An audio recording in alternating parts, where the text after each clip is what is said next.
Tere hommikut, kallid kaasteelised siit ühest väikesest oblasti linnast. Ja täna räägime sellest, kuidas siis ühiskonnas tegelikult hakatakse ka likvideerima ja välja lülitama rollisi inimesi ja kohalikust ugri orja mentaliteedist. Ja aluseks ma loen teile Markuse evangeeliumist 4. peatükist, salmid 30-34. Ja ta ütles, millega võiksime võrrelda Jumala riiki või missuguse tähendamissõnaga me seda tähendame. Siin jääb pivakesega, mis on, kui see maha külvatakse, väiksem kui kõik seemned maa peal. Aga kui see on külvatud, tõuseb ta ning suuremaks kõigist taimedest ja kasvatab suured oksad. Nõnda, et taevalinnud võivad pesitseda ta varju all. Ja mitmed niisuguse tähendamissõnaga rääkis ta neile sõnu sedamööda, kuidas nad suutsid kuulda. Aga ilma tähendamissõnata rääkinud ta neile midagi ja isepäinist ta seletas jüngritele kõike ära. Aamen. Tegelikkus on ka veel selline. Inimlik rumalus ja orjalikkus võib kasvada lõpuks nii võimsaks, et selle tagajärjed on ettearvamatud. Praegu, mis ühiskonnas toimub, ütleme otse välja, peavoolu sõjahüsteeria on absurdne.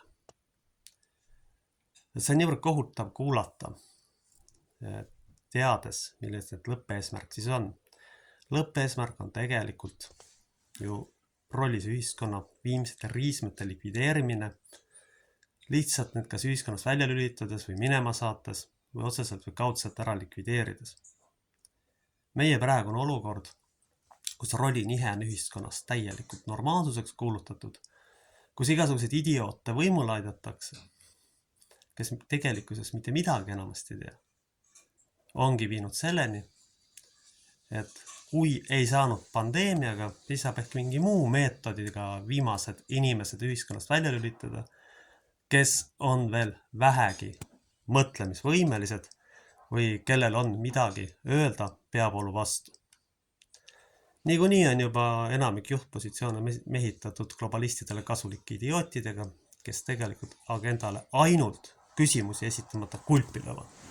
Ja seda asja ei saa kuidagi enam pealt vaadata.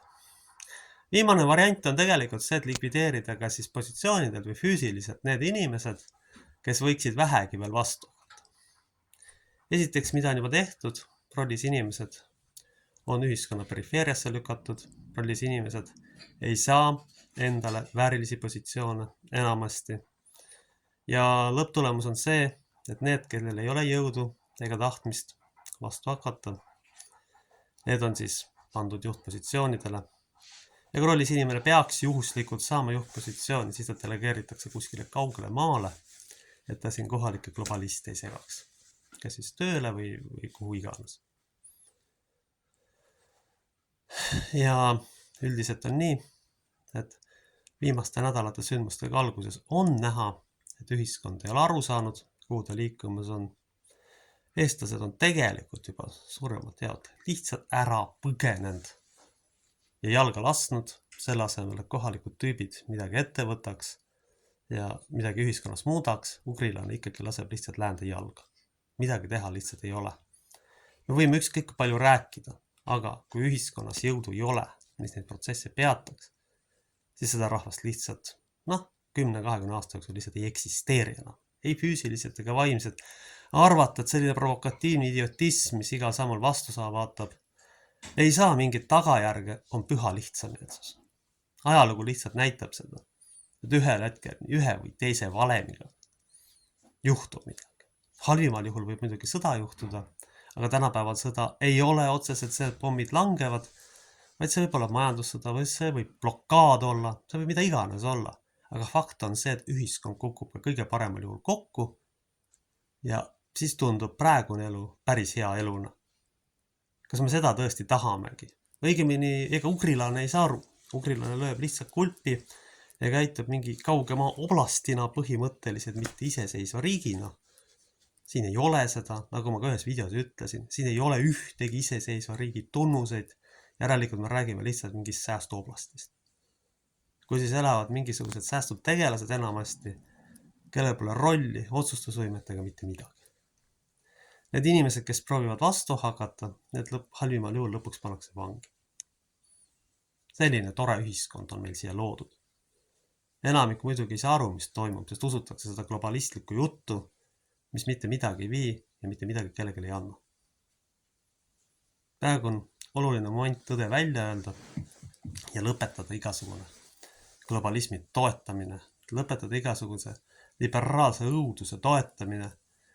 Ja tegelikult, mis, nagu ma olen siin ikkagi jätkuvalt kinnitus saanud, mitte ükski peavoolu organisatsioon loomulikult ei hakka oma leivaisaget hammustama, vaid ikkagi jätkuvalt lööb kulpi ja teenib neid edasi. Kui te nüüd praeguseks aru ei ole saanud, et käib rahvastiku utiliseerimise protsess, siis te ei ole lihtsalt viisakalt öeldes asjadesse piisavalt süvenenud. Küll maksustatakse surnuks, küll lähevad pankrotti ja selle asemel, et juurpõhjuseni näha, inimesed lihtsalt astuvad omade vastu. Küll koondavad neid, küll sõimavad neid, kes tegelikult ei puutugi asjasse. Kas me sellist ühiskonda oleme tahtnud? Vastus on loomulikult ei, aga kui iga nurga peal on võõra riigi lipud, siis me küsime, mis riik see siuke siis on. Ugrilane isegi ei saa aru, et ta on ennast juba ammu maha müünud. Ja nüüd on nõus minema võõraste tüüpidest veel sõtta, aga tulge taevas appi. See on ikka uskumatu täiesti, kui orjameelne ja loll on ugrilane ikka. Kohutav vaadata lihtsalt. Selleni areng on siis läinud lõpuks selleni, et te kõigele küsimusteta kulpile, te kõik kaasa teete, mida need seal kuskil ütlevad. See on uskumatu. Võõras antakse kõik ära, omad on näljas, oma rahvas tehku mida tahab, aga ei peasid saab mingi peremeest kummarduda. Ega sääst ugrilased niikuinii aru ei saa. Neil on see orjageen lihtsalt piisavalt tugev. Ja ma kardan küll, et vägagi tõenäoliselt ühel või teisel viisil saavad need inimesed siin pihta. Ühel või teisel viisil saab see riik kannatada või oblast. Ja karta on, et on olemas ka tüüpe, kes on nõus minema globalismi eest lihtsalt ütleme otse välja surema. Aru saamata, millest nad seda teevad. Olles lihtsalt labase meediamanipulatsiooni ohvrid. Ma kutsun seda asja vältima tegelikult. Sellepärast, et see ei ole meie asi, mis kuskil kaugel võõral maal toimub. See ei ole seda. Tehke omad asjad kõigepealt korda ja siis vaadake edasi, mis saab. Mitte niimoodi, et iselt paljaku püksi nööp ja endal pole mitte midagi. Ja ikkagi tassite ressursid sinna. Te lihtsalt kari globalistidele kasulikke idioote. Seal ei ole mitte midagi teha. Antud juhul ma olen ka aru saanud, et ka peavoolus pole üldse kellegi normaalsel inimesel, mitte mingites valdkondades enam mitte midagi sõna otseses mõttes teha. Need tuleb ka mul hakata ajama täiesti omal jõu ja omal käel oma vaimulikke asju. Et see, mis millal ja kus see toimub, eks ma seda teatan siis mingit lähiajal mingisuguses videos. Kui ma siis räägin lähemalt lahti, mida mul plaanis on teha. Aga üks on päris kindel ja täiesti kindel, et peavooluga ma ei taha enam mitte mingisugust tegemist teha. See lollus, mis sealt vastu vaatab, on katastroofiline lihtsalt. See on jube. Mitte midagi nad ühiskonnas toimuva kohta ei julge öelda, vaid istuvad nagu orjad vait. Toimub rahva likvideerimine, utiliseerimine, need tüübid lihtsalt on vait ja ei tee mitte midagi. See on kohutav vaadata, asju tuleb ikkagi ükskord hakata õigete nimedega nimetama ja kui me seda ei tee, siis me oleme tegelikult valetanud Jumalale, valetanud ka iseendale ja valetanud kõikidele nendele, keda me tegelikult peaksime teenima. See on see probleem, mida ei tohi mitte mingil juhul ignoreerida. Et inimesed on tegelikult need, kes midagi suudaksid teha, on ühiskonnast välja lülitatud, kes saaksid aru, et kõigepealt tuleb ikkagi oma rahva eest hoolt kanda. Aga need on ühiskonnast välja lülitatud ja perifeeriasse pandud, sellepärast nad kasutavad, takistaks ju globalistidele kasulike idiootide otsuseid. Kuskil kõige kõrgemas ešeloonis on seal kindlasti just sellised tüübid võimule saanud, kes on neile kasulikud idioodid lihtsalt.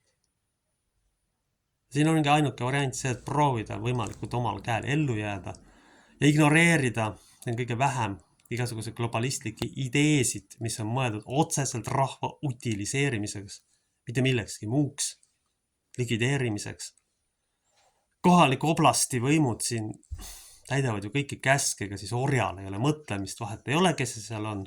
on see globalist või mingisuguse muu ideoloogia esindaja, ega ori täidab käske pimesi. Ma usun millegipärast isegi seda, et need, kes need käske välja annavad, isegi need ei usu, et kas peab siis kõike kriitika meeleta täitma. See on orja mõtlemine. See ei ole mitte mingisugune küsimus, see on puhtalt orja mõtlemine. Ja arvata seda, et sellel pole tagajärgi, see on püha lihtsameelsus. Me ei saa seda kuidagi ära unustada, sellel on kohutavad tagajärg. Sellel on lihtsalt see tagajärg, et see rahvas sureb lõplikult välja.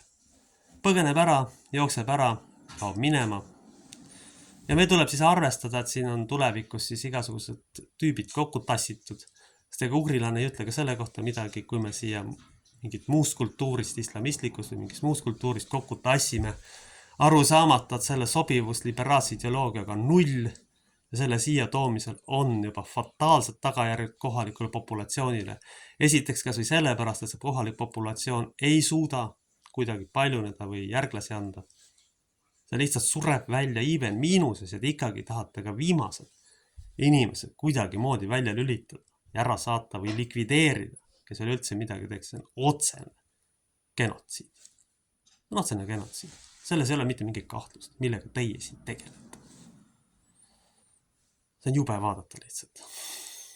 Ausalt ütlen veel kord välja, ma ei tunne nende tüüpidega mitte midagi ühist, kes neid otsuseid seal vastu võtta. Kes on lihtsalt labased orjad. Ja lihtsalt ilusad riided selja saanud saunikud, kes arvavad ühesõnaga, või ma ei tea, kes nad seal on. Aga igatahes mitte need seal, kus nad peaksid olema. Vaid on ilmselgelt näha, et nad ei suuda oma ülesandeid mitte kuidagi täita. Mitte kuidagi suuda täita. Mitte kuidagi suuda aru saada, mida nad teevad. Vaid arvavad, et nad teevad head, aga tegelikult teevad tohutut kahju ja hukatust tervele rahvale. Et orjameelsus kasvatab lõpuks katastroofi, mis sellele kohalikule populatsioonile saab fataalseks. Ja ongi kõik. Nendega polegi mitte midagi enam peale hakata. Ühesõnaga, siin ongi, tuleb vaadata iga ühel, kuidas ta lõpuks ise ellu jääb. Sellepärast, et globalistid lõpuks viivad asjad selleni, et saavad ka siin sõja kätte. See on nende tegelik lõppeesmärk. Ükskõik mis vahenditega, kas on siis majandus, füüsiline või mingi muu variant, kuidas peasid rahva arvu saaks alla viia. Peasid saaks endale kasulikud idioodid ellu jätta, et kõik elujõulised inimesed ühiskondlikud positsioonid siis ära likvideerida, minema saata või otseselt utiliseerida. Need käib tegelikult väljavahetusprotsess, et kuulekad orjad siis siia asemele tuua, asemele tekitada, et ühiskonnas oleks siis ainult grupp neid, kes pimesi käske täidavad, igasuguse lolluse järgi jooksevad. Lõppeesmärk siis võiks öelda, et on siis kuulekate orjade ühiskond, kes on kuidagi poolgi porgistatud, ära digitaliseeritud, kellele saab igasugust jama kaela lükata. See on see asi, mis on lõppeesmärk sellel kõigel, mis me siin ümberringi toimumas näeme.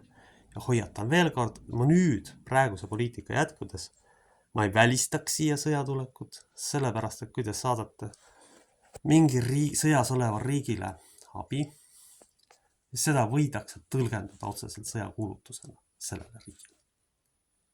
Ja see on juba teadlik. See on teadlik samm. Siin ei ole midagi teha. Te teate tegelikult väga hästi, mida te teete. Ja teie eesmärgid on väga hästi, teie peremehed on ju käsulaudadega teile ju kõik kätte andnud vist hommikuse kohvi kõrvale, nagu me ühe härrasmehe suust kuulsin.